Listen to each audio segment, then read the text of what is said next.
Did you know that nearly a third of US presidents were Freemasons?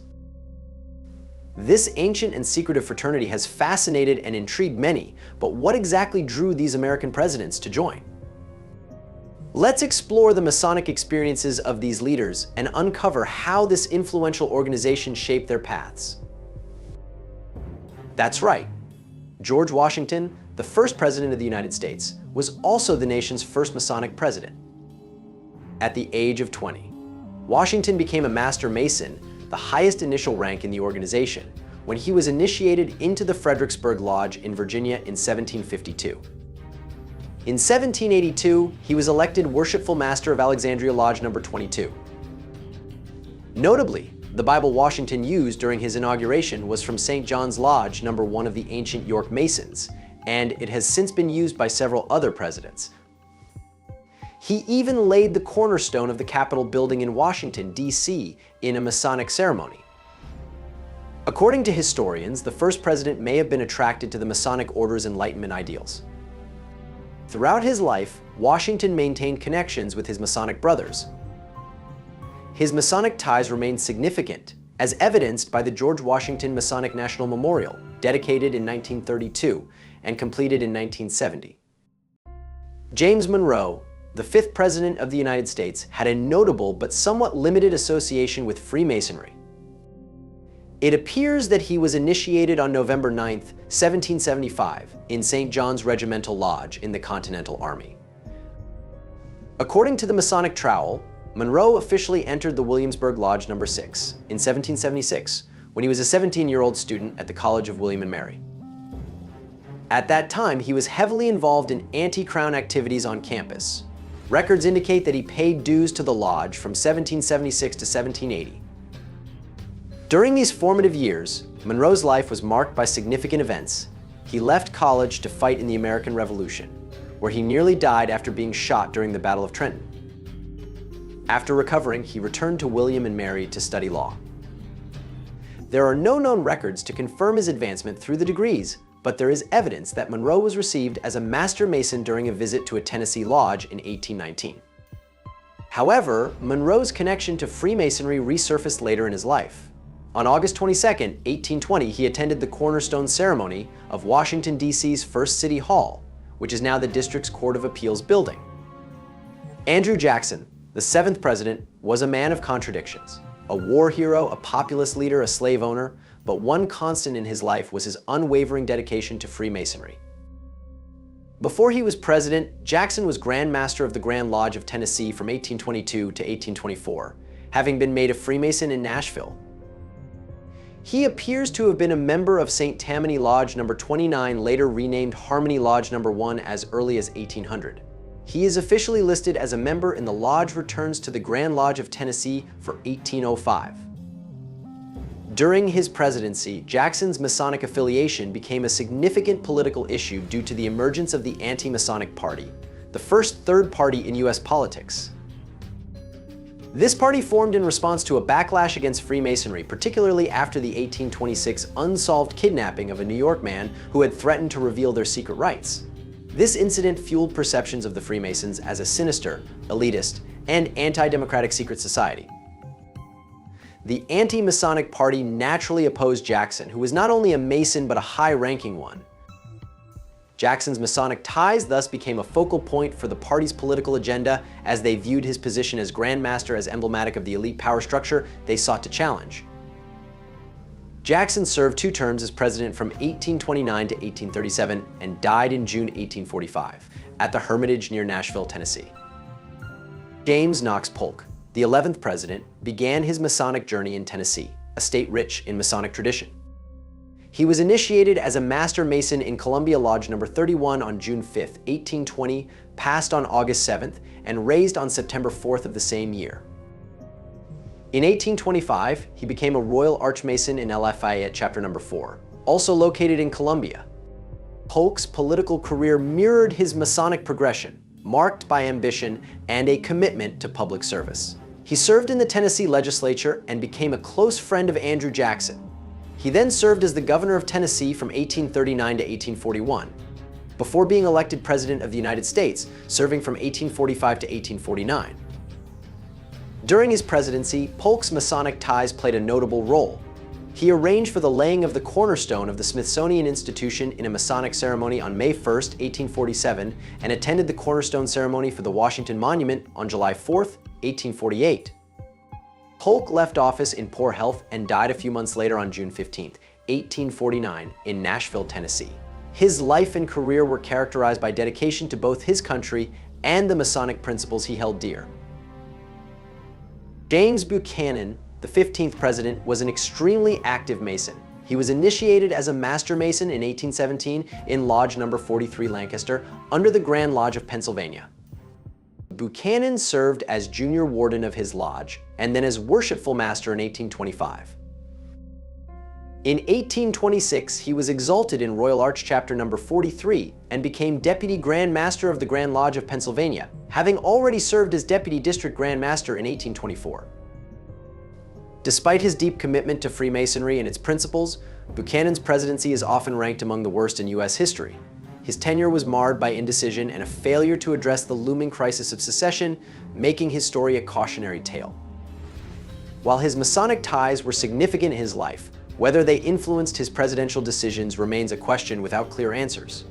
Andrew Johnson, the 17th president, had a unique journey from humble beginnings to the highest office. In 1851, he became a Master Mason, likely of Greenville Chapter No. 82, Royal Arch Masons. He was the third president from Tennessee to become a Freemason, following Andrew Jackson and James K. Polk. Johnson was initiated in Greenville Lodge No. 119 in 1851, and while in office, was initiated as a 33rd degree member of the Scottish Rite, the highest possible degree of Masonry. In June 1867, Johnson became the first president to undergo a Masonic initiation at the White House. His executive schedule prevented him from holding the ceremony at the Masonic Temple on 9th and F Streets Northwest, so the initiation was moved to the White House. Thrust into leadership following Lincoln's assassination, Johnson faced a time of profound national division, tasked with healing and rebuilding. As a tailor-turned-politician, he clung to the principles of his fraternity during Reconstruction, seeing in Masonry a beacon of unity and brotherhood that transcended political and social chasms. Despite his efforts, his presidency was tested by the forces he sought to quell, leading to his impeachment. Throughout this ordeal, his Masonic ties remained a source of strength. James Abram Garfield, the 20th president, had a profound respect for the Masonic fraternity. Before his political career, Garfield was a teacher, lawyer, and lay minister, which shaped his multifaceted view of service and community. His Masonic journey began earlier, in 1861, but was interrupted by his service as a Union officer. He was initiated as a Master Mason in 1864, during the Civil War in Magnolia Lodge No. 20, Columbus, Ohio. Garfield rose to the 14th degree of the Scottish Rite and was affiliated with several lodges in Ohio, and later in the District of Columbia when he became a congressman. According to the proceedings of the Grand Lodge of Kentucky, Garfield received the Capitular and Templar degrees and those of the Lodge of Perfection in the Scottish Rite. However, Garfield's Masonic journey was cut short when he was struck down by an assassin's bullet. William McKinley, the 25th President of the United States, found his way to Freemasonry through the crucible of war. As a Union officer during the Civil War, he witnessed a profound moment of humanity when a Union doctor and fellow Freemason helped Confederate prisoners. This act of kindness left an indelible mark on McKinley, compelling him to join the fraternity after the war. He became a Master Mason in Hiram Lodge No. 21 in Virginia, and later joined a lodge in Canton, Ohio, advancing to the rank of Royal Arch Mason. McKinley was a founder member of Eagle Lodge in Canton, which was renamed William McKinley Lodge after his assassination in 1901. McKinley succeeded James Garfield as both the next Masonic president and the next president to be assassinated. Theodore Roosevelt, the 26th president, was a man of action, embodying the spirit of American expansionism. Yet beneath his boisterous exterior beat the heart of a man drawn to the ideals of Freemasons. Shortly before becoming president, Roosevelt joined the local Masonic Lodge in his hometown of Oyster Bay, New York. He was initiated into Mattencock Lodge and remained an active member throughout and after his presidency. He was famously photographed as a Master Mason in Spokane Lodge, Washington State. In 1902, President Roosevelt addressed the Grand Lodge of Pennsylvania on the anniversary of Washington's initiation. In his speech, he reflected on his reasons for joining the Freemasons. Roosevelt's engagement with Freemasonry extended beyond personal reflections into his public life. On April 15, 1906, he performed his famous Man with the Muckrake speech following the Masonic cornerstone ceremony for the new House of Representatives building. The following year, he laid the cornerstone of the city's new Masonic temple on 13th Street, now the National Museum of Women in the Arts. However, Roosevelt also encountered occasional conflicts within the society. In his letters, he chastised one alleged Mason for attempting to use his position in the society for political advantage, which is against the rules of Freemasonry. After his presidency, Roosevelt wrote about traveling the world and visiting Masonic lodges in Nairobi and the Azores. William Howard Taft, the 27th president, was a man of quiet dignity and a distinguished legal scholar. His Masonic journey began in 1909, the same year he assumed the presidency. Taft joined Freemasonry at Lodge number 356 in Cincinnati, Ohio, and became a Master Mason through a special ceremony at Kilwinning Lodge, where he received all 3 degrees in one event. Although not especially active, Taft spoke favorably of the organization and appreciated its principles. Records show that Taft, in his influential role as president, was applying Masonic principles in his efforts to manage global affairs. Warren Gamaliel Harding, the 29th president and the 4th Freemason president from Ohio, was a businessperson, politician, journalist, and newspaper publisher. He was initiated as an entered apprentice in Marion Lodge No. 70, Ohio, on June 28, 1901. However, due to disputes about his heritage and personal animosity between members, he did not officially become a Master Mason until 1920, coinciding with his presidential campaign and subsequent victory. Harding held several other ranks in Masonry until his death in office in 1923. John R. Tester, a Mason and researcher, theorizes that Harding's delayed promotion may have been due to political prejudices or rumors about his black ancestry, as most Masonic lodges refused to admit African Americans for much of U.S. history. Franklin Delano Roosevelt, America's longest-serving president, became a Freemason in Holland Lodge, New York, in 1911 and remained active throughout his life. He presided over Architect Lodge in 1935, when his sons Elliot and Franklin Delano Jr. were made Master Masons. In 1934, Roosevelt was made an honorary Grand Master of the Order of Demolay, a Masonic youth organization. The Franklin D. Roosevelt Library and Museum's official blog features several historic materials about Roosevelt's participation in the society. One notable excerpt from a 1935 press conference details a Mason-related prank he pulled on then Securities and Exchange Commission Chairman Joseph Kennedy. The day after the press conference, Roosevelt conducted a ceremony raising his 2 sons at the Architect Lodge and praised the society in his speech, wishing that more Americans across the country could experience the fraternity and become a part of it. Harry S. Truman, the 33rd president, was one of the most active and enthusiastic Masonic presidents.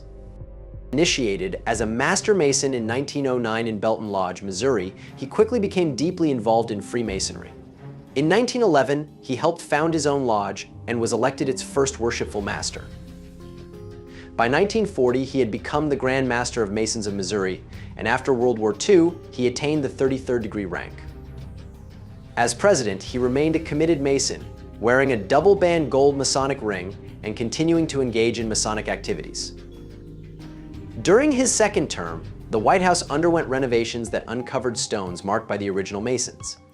Truman, recognizing their significance, preserved these stones and distributed them to state Grand Lodges and national Masonic organizations in 1952, each accompanied by a signed letter. Lyndon Baines Johnson, the 36th president, was a prominent political figure whose leadership left a significant mark on American history. He was initiated as an entered apprentice on October 30th, 1937, in Johnson City Lodge No. 561 in Texas.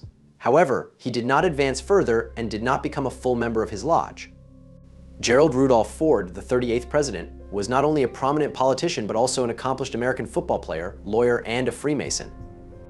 Ford was initiated as a Master Mason in 1949 in Malta Lodge, Grand Rapids, Michigan, and later raised in Columbia Lodge No. 3 in Washington, D.C.